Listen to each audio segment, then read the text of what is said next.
Nah, tahun kemarin terakhir Habib Hussein bin Mustafa menjelaskan tentang Nabi Sulaiman. Nah, kita sekarang masuk kepada Nabi Ilyas alaihi salam.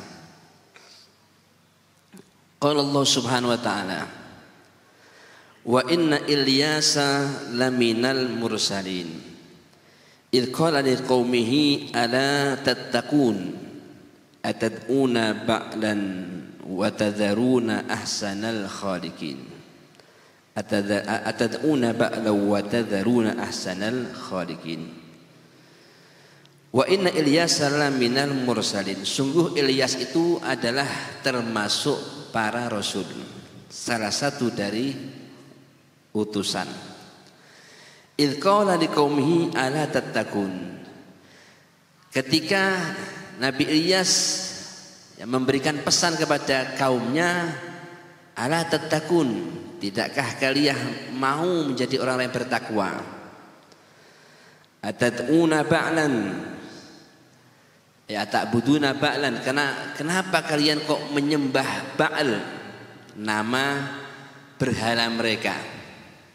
Jadi mereka punya patung berhala yang mereka sembah, diberi nama Ba'al. Wa tadharuna ahsanal khaliqin, dan kalian tinggalkan ahsanal khaliqin, Allah Subhanahu wa taala yang terbaik, pencipta yang terbaik. Allah yang maha menciptakan, yang menciptakan segalanya, kamu tinggalkan, tidak kamu sembah, malah kamu sembah Ba'al. Apakah kamu tidak takut kepada Allah? Nabi Ilyas ini disebut dalam Al-Quran 3 kali. Satu dalam surat Al-An'am dan 2 di dalam surat As-Saffat.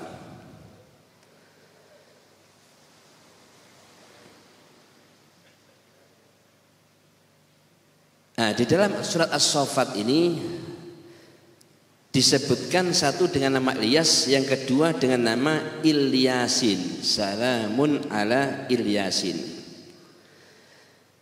Karena disebutkan bahwa orang Arab biasa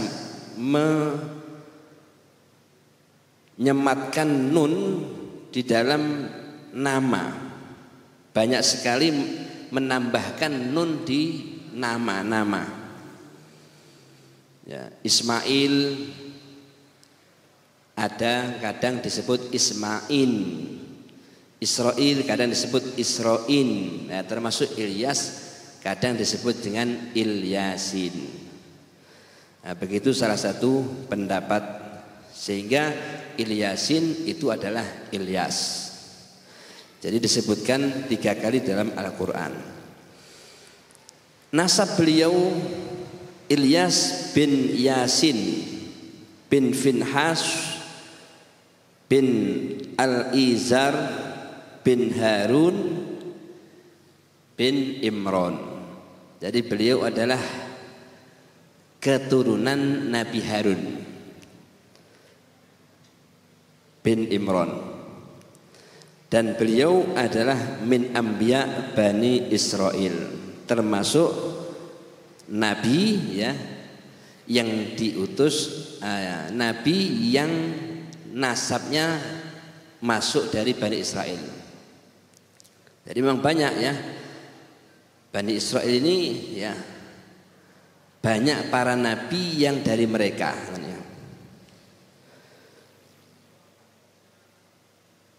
Nabi kan Israel itu adalah nama lain dari Yakub. Yakub bin Ishak bin Ibrahim. Yakub ini lakopnya adalah Israel. Jadi Bani Israel adalah keturunannya Nabi Yakub. Banyak nabi yang keturunannya dari Nabi Yakub alaihissalam.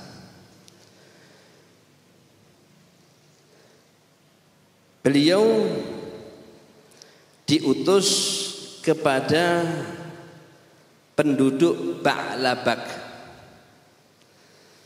Ya, penduduk daerah yang namanya Ba'labak. Di mana Ba'labak itu adalah baratnya Damaskus, Dimashq. Saat ini ya Syria mereka. Baratnya di kulone si Syria, kulone Damaskus. Pun ngertos Damaskus, Pak. Diomongi kulone ya ora paham kan nggih. Nah, lagi mriki pelem pundi kulone Purwodadi, paham kabeh nggih. Wis pokoke mbok menawa sampean teko mriku nggih. Ba'labak niki kulone Damaskus. Dan mereka itu adalah penyembah berhala.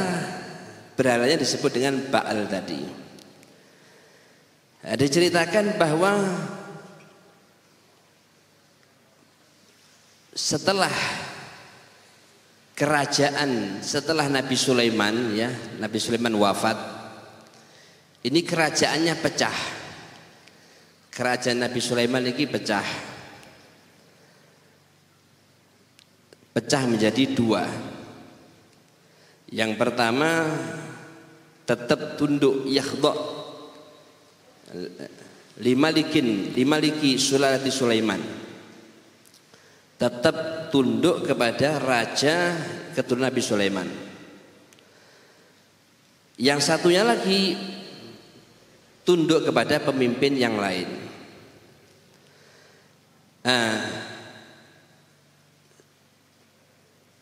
Yang tunduk kepada keturunan Nabi Sulaiman ini pun kemudian ya wilayah-wilayahnya menjadi pecah. Apa sebab pecahnya? Karena para pemimpinnya tidak bersatu. Satu karena bisa babi ikhtilafi mulukihim wa udhamaihim ala sultah. Enggak bersatu, rebutan kepemimpinan. Yang kedua adalah bisa babil kufri wad dhalal. Sebab kekufuran dan kesesatan yang tersebar di wilayah tersebut. Bagaimana bisa tersebar? Qad samaha ahadu mulukihim wa akhab li zaujatihi. Ada salah satu rajanya, penguasanya namanya Akhab, punya istri. Nah, kebetulan istrinya ini penyembah berhala. Dia mengizinkan istrinya untuk menyembah berhala dan untuk menyembah secara terang-terangan. Wah, akhirnya istrinya ini juga ngajak-ngajak orang. Nah, akhirnya tambah menyebarlah dari situ, akhirnya penyembahan berhala. Nah, lalu Allah kirimkanlah farsalallahu ilaihim Ilyas. Nah, Nabi Ilyas kemudian diutus oleh Allah Subhanahu wa taala untuk mendakwai mereka untuk kembali mengesahkan Allah Subhanahu wa taala. Ketika beliau dakwah, ya, maka rafaduhu wa lam yastajibulah, ditolak mentah-mentah.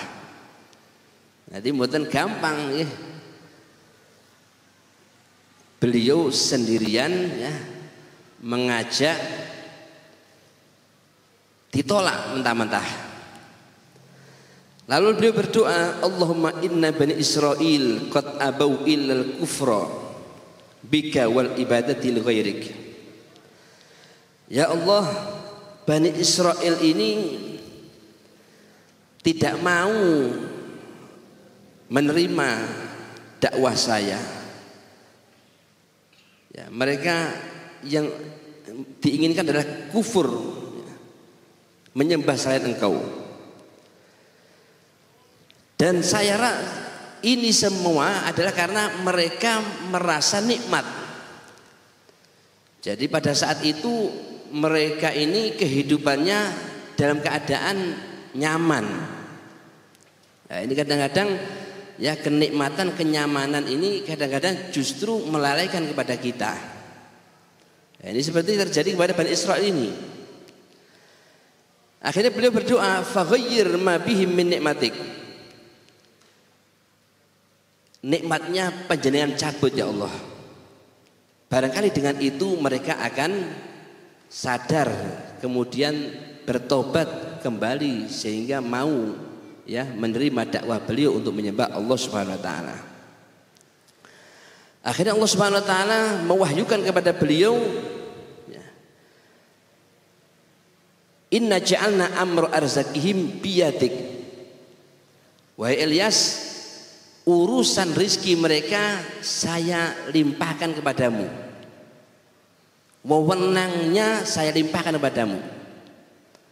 Jadi mereka oleh rizki napa mboten tergantung Nabi Ilyas. Nah, akhirnya beliau berdoa, Allahumma fa'amsik alaihimul matar. Ya Allah, tahan hujan untuk mereka.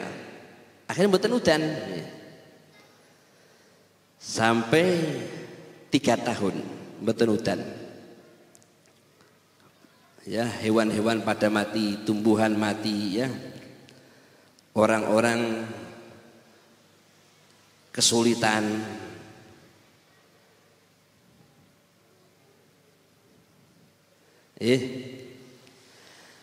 Lah ketika beliau mendoakan jelek tadi, ya, itu beliau diusir, ya, disebutkan beliau ini ketika beliau berdakwah tadi, ya, ngajak supaya meninggalkan penyembahan kepada berhala dan kembali mengesahkan Allah. Beliau bukan hanya ditolak, bahkan beliau ini mau dibunuh. Nah, sehingga akhirnya beliau kemudian lari ke sebuah gua di salah satu gunung. Nah, di situ ada yang menyebutkan, fakadzabu wa khalafu wa aradu qatlah. Nah, dia mau dibunuh. Nah, lalu beliau sembunyi, ya, di salah satu gunung. Ada yang mengatakan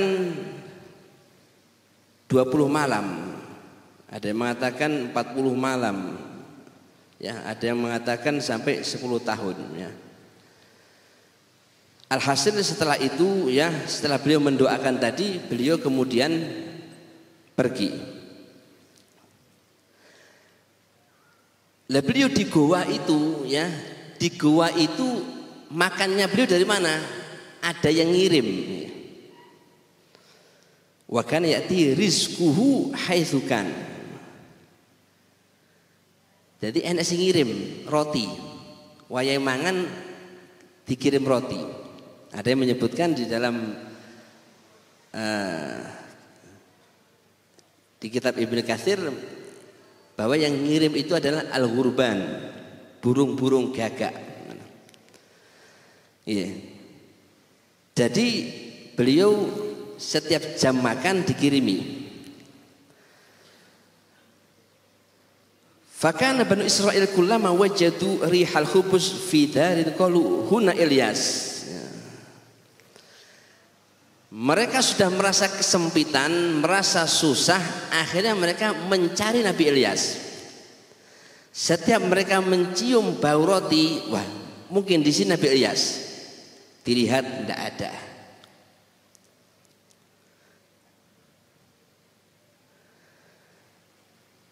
Nah, ketika nggak ada, mereka ngamuk di situ, ya. Dan penghuni rumah yang mendapatkan perilaku yang tidak baik dari kaumnya Nabi Ilyas ini.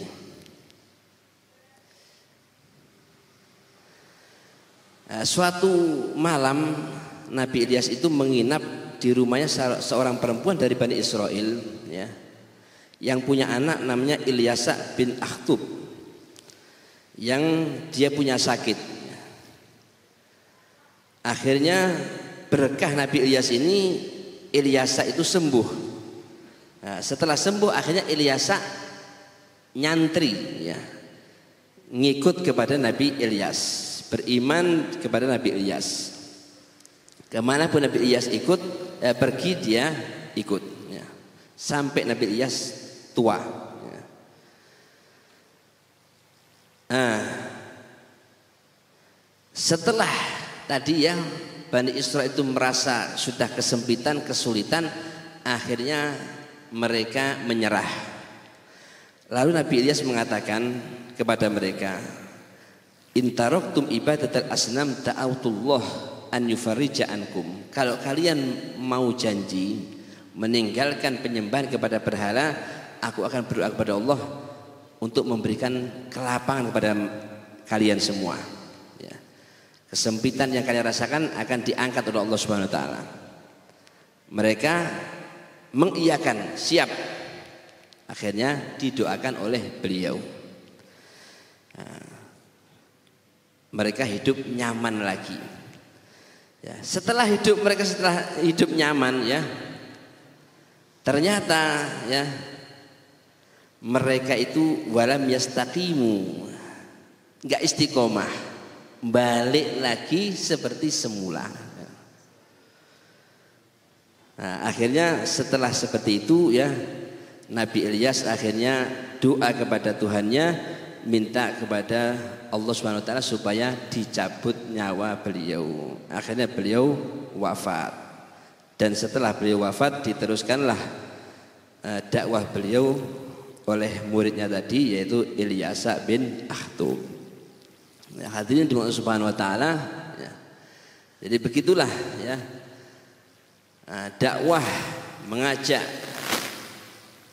ini bukan satu hal yang mudah, tapi di situ ada fadilah yang luar biasa.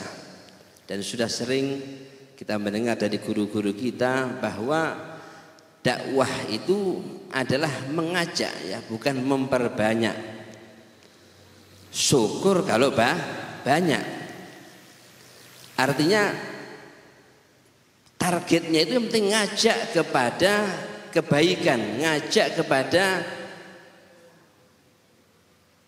mengesahkan Allah, ngajak kepada, ya, dekat kepada Allah, dekat kepada Rasul sallallahu alaihi wasallam, kepada ibadah. Mau atau tidak mau, maka dia sudah melaksanakan tugasnya.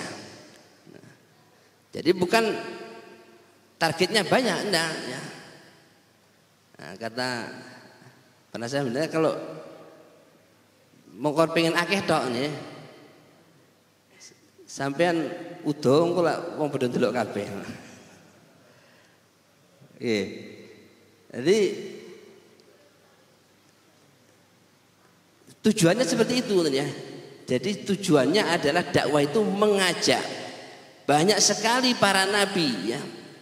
Seperti kemarin Nabi Nuh alaihissalam, bagaimana dakwahnya 900 tahun siang malam gak sampai 100 orang. Ya jak akeh iki, ya.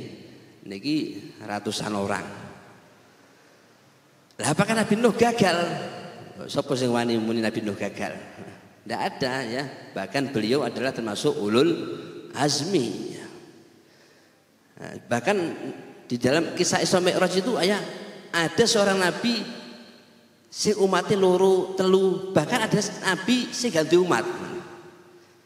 Kelas nabi gak duwe umat. Nah, apakah gagal? Mboten. Makanya tadi, ya. Jadi kalau panjenengan ini tugasnya hanya mengajak, ya, dengan cara-cara yang sudah diajarkan oleh Nabi Muhammad SAW. Setelah kita mengajak, ya, dengan begitu maksimal, dengan apapun yang kita miliki, ya, kita berusaha mengajak dengan sebaik mungkin. Selesai itu nanti sudah kita serahkan kepada Allah Subhanahu wa taala. Yang memberikan hidayah adalah Allah Subhanahu wa taala. Mugi-mugi kula panjenengan sedaya saged terus istiqomah. Amin Allahumma amin. Niku ingkang saged dipun sampaikan kirang langkungipun nyuwun pangapunten ingkang kathah. Hadza minna afu minkum. Assalamualaikum warahmatullahi wabarakatuh.